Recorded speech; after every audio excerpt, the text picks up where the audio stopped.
गुणगान करिए सूर्य का, गुणगान करिए सूर्य प्रभु का नाम लेकर सर्वदा शुभ काम करिए, काम करिए सूर्य का, गुणगान करिए सूर्य का, गुणगान करिए सूर्य दर्शन सूर्य पूजन, इनके नाम का हो संकीर्तन, सूर्य दर्शन सूर्य पूजन, इनके नामों का हो कीर्तन, श्रद्धा भक्ति से समर्पित फूल फल मिष्टान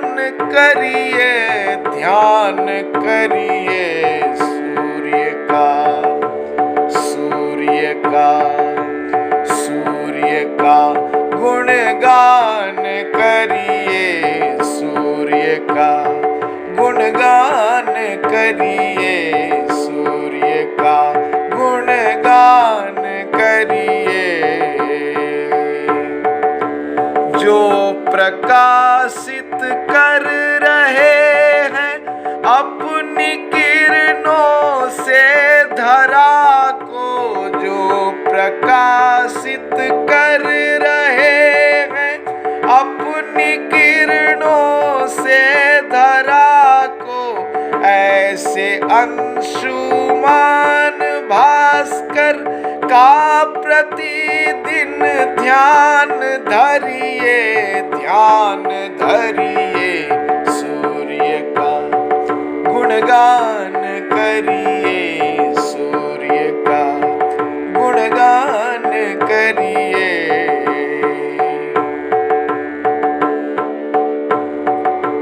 प्रातः और मध्याह्न संध्या और सायंकाल संध्या, प्रातः और मध्याह्न संध्या और सायंकाल संध्या, तीनों कालों में भक्तों इनका ही आह्वान करिए, ध्यान धरिए, ध्यान धरिए, ध्यान धरिए, ध्यान धरिए सूर्य का, गुणगान करिए सूर्य का, गुणगान करिए सूर्य का।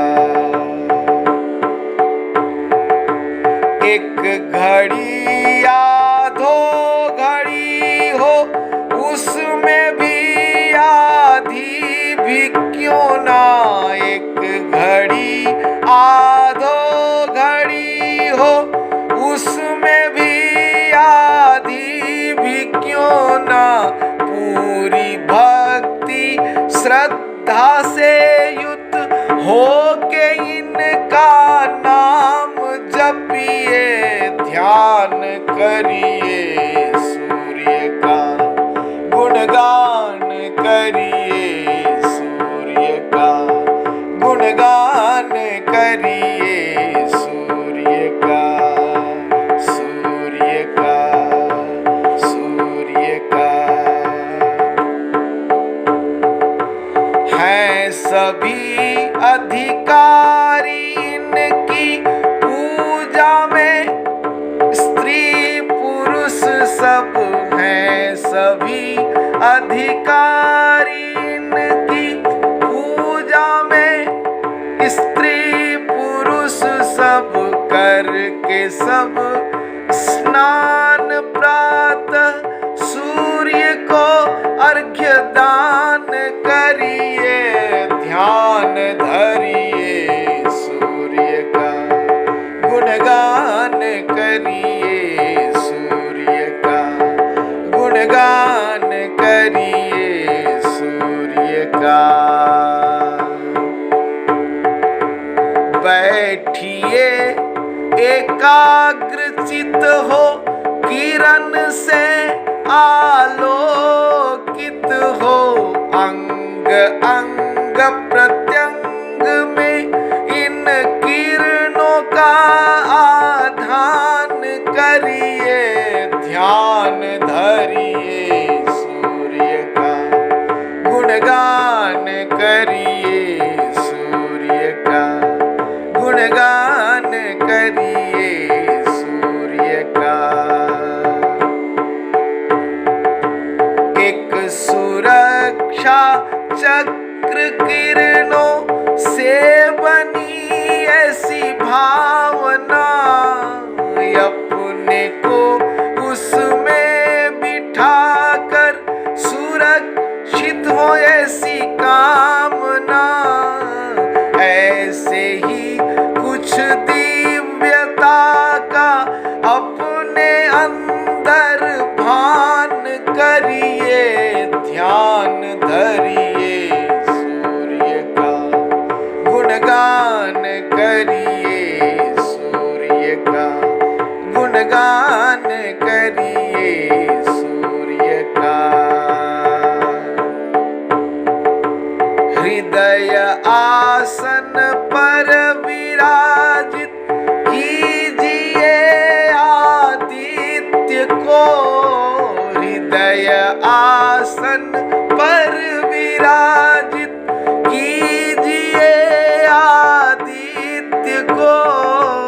सूर्य आभा से ये तन को ऐसे आभावान करिए, सुशील ऐसे ही प्रतिदिन सुबह हो या शाम करिए, ध्यान धरिए सूर्य का, गुणगान करिए सूर्य का, सूर्य का, सूर्य का।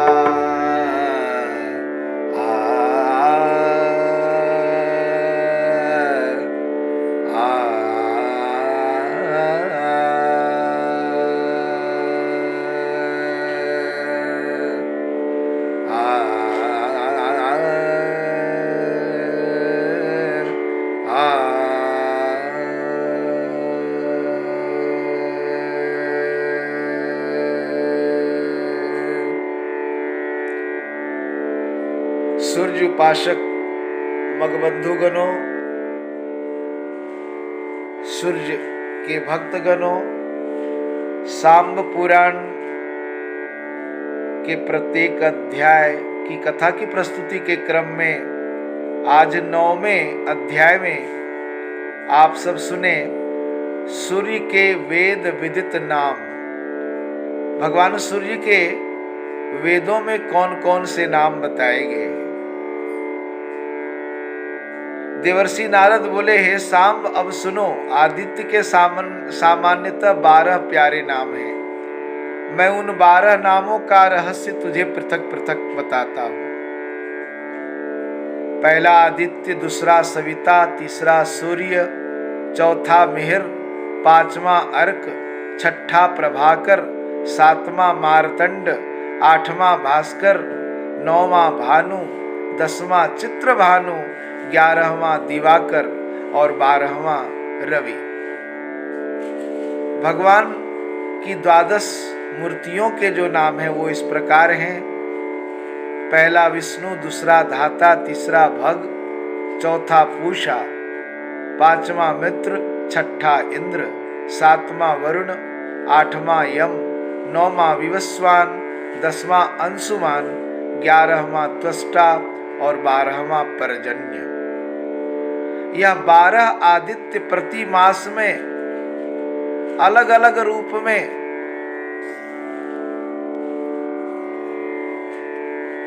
उदय होकर दर्शन देते हैं। चैत्र में विष्णु, वैशाख में अर्यमा, ज्येष्ठ मास में विवस्वान, आषाढ़ में अंशुमान सूर्य तपते हैं, श्रावण में पर्जन्य, भाद्रपद में वरुण, आश्विन में इंद्र और कार्तिक में धाता रूप में सूर्य के दर्शन होते हैं। मार्गशीर्ष में मित्र, पौष में दिवाकर और माघ मास में भग रूप में दर्शन देते हैं। फाल्गुन महीने में त्वष्टा रूप में सूर्य का आविर्भाव होता है। इनमें विष्णु भगवान सहस्त्र रश्मि से, अर्यमा 300 रश्मियों से, विवस्वान 200 रश्मियों से, अंशुमान 500 रश्मियों से, पर्जन्य 200 रश्मियों से, वरुण 300 रश्मियों से, इंद्र 260 रश्मियों से, धाता 1100 रश्मियों से, मित्र 1500 रश्मियों से, पूषा 110 रश्मियों से, भगवान 1500 रश्मियों से प्रकाशमान होते हैं। उत्तरायण में क्रमशः रश्मियों की वृद्धि और दक्षिणायन में क्रमशः किरणों की घटी होती जाती है। यह सहस्त्र रश्मियां सूर्य लोक पहुंचाने वाली हैं। यह किरणें ऋतु मास के क्रम से फिर विभाजित होती हैं। इस प्रकार इनको 24 कहा गया है। विस्तार में पुनः सहस्त्र बताया गया है। अब सूर्य भगवान के नामों के अर्थ सुनो। वह पार्थिवों में दिव्य हैं, अदिन अर्थात नित्य हैं, इसलिए उनको आदित्य कहा गया है। अथवा यूं समझ लो कि वेद शास्त्रों ने आपको अदिति के बड़े पुत्र होने के कारण आदित्य कहा है। अपत्य प्रत्यय रहने से सूर्य का आदित्य होना सिद्ध होता है। स्रवंती धातु का स्पंदन अर्थ होता है। इससे निकलने के कारण अथवा श्रवण से तेज का बोध होता है, इसलिए आपको सविता पुकारा गया है। शाश्वत माने उदय होना, अश्वत माने सदा रहना। इसलिए वेदोपनिषद के ज्ञाता ऋषि महर्षियों ने और स्मृतियों ने आपको सूर्य पुकारा है। नु का अर्थ प्रेरणा और भा का दीप्ति लिया जाता है, इसलिए आपको भानु पुकारा जाता है। आप में शुक्लादि विविध वर्ण भी हैं, क्योंकि रंगों की उत्पत्ति सूर्य की किरणों से ही है, इसलिए आपका नाम चित्रभानु पड़ गया। भा का अर्थ प्रकाश है और कर का अर्थ किरण। आपके हाथ किरणों के रूप में है, अतः सूर्य भगवान को भास्कर कहा गया है। आप प्रकर्ष पूर्वक प्रदीप्तमान हैं, अतः आपका नाम प्रभाकर है। दिव का अर्थ प्रकाश और दिन है। आप प्रकाश और दिन का कारण हैं, अतः आप दिवाकर हैं। आप परिभ्रमण करते हुए तीनों लोकों को प्रकाशित करते हैं और रक्षा करते हैं, अतः स्मृतियों में आपको सविता कहा गया है। आपकी अर्चना देवों ने भी की है, इसलिए आपका अर्क नाम पड़ा है। विश्व के अंड द्विधा विजाति करते हुए आपने पितृ स्नेह से कहा था कि आर्त मत हो, इसलिए आपको मार्तंड नाम मिला है।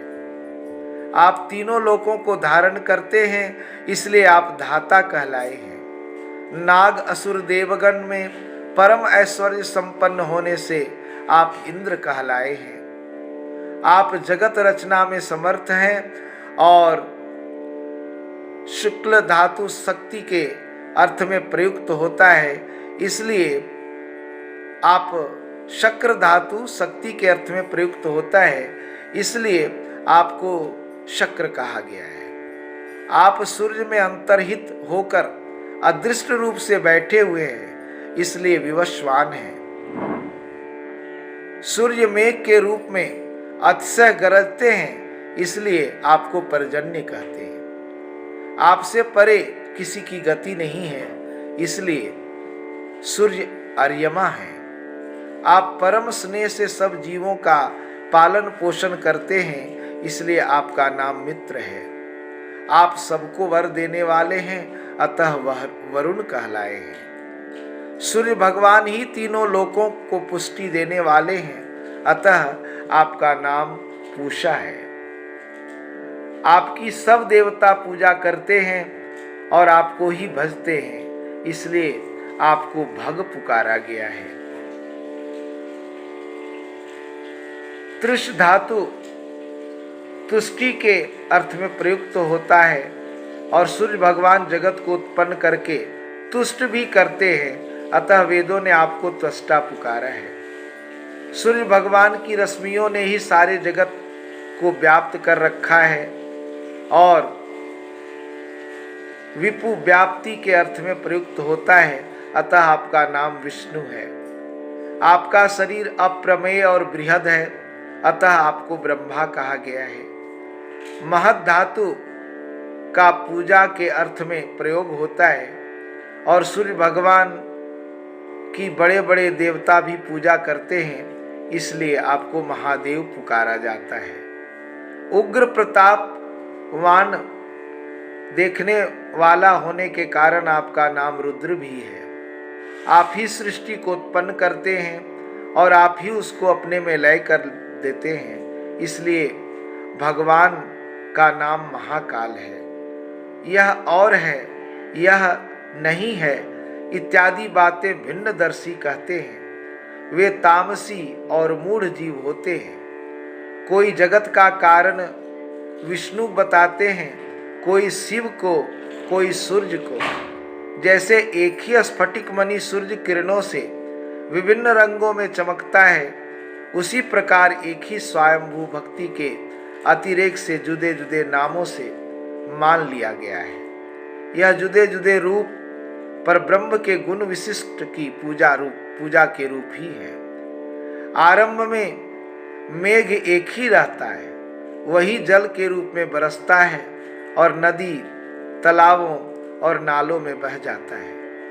अथवा जैसे वायु मूलतः एक ही होता है, पर गंध दुर्गंध और शीतलतादि के कारण उसे जुदे जुदे नाम हो जाते हैं उसके।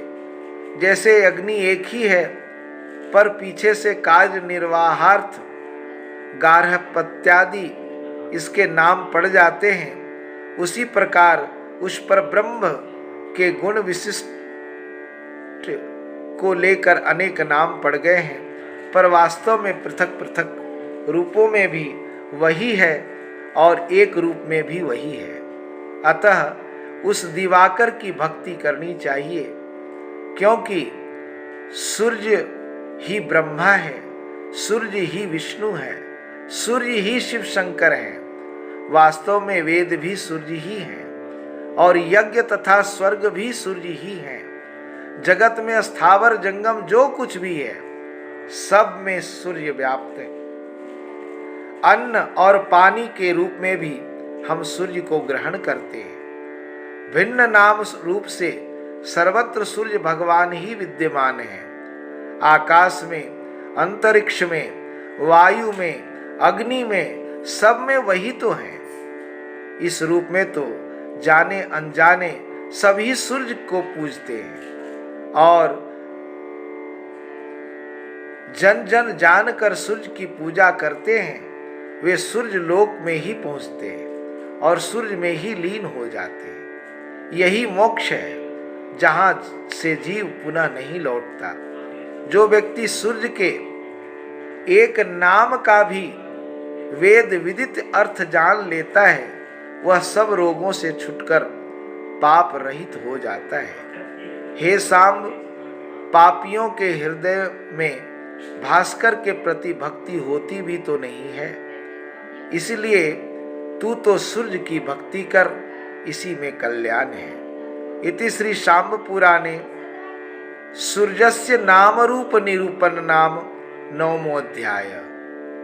सूर्य नारायण नारायण नारायण।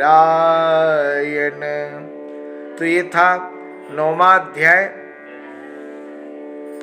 अगले दिन शाम पुराण का 10वां अध्याय की कथा प्रस्तुत होगी, जिसमें सूर्य की पत्नियों की उत्पत्ति की कथा होगी। आज के लिए इतना ही। धन्यवाद।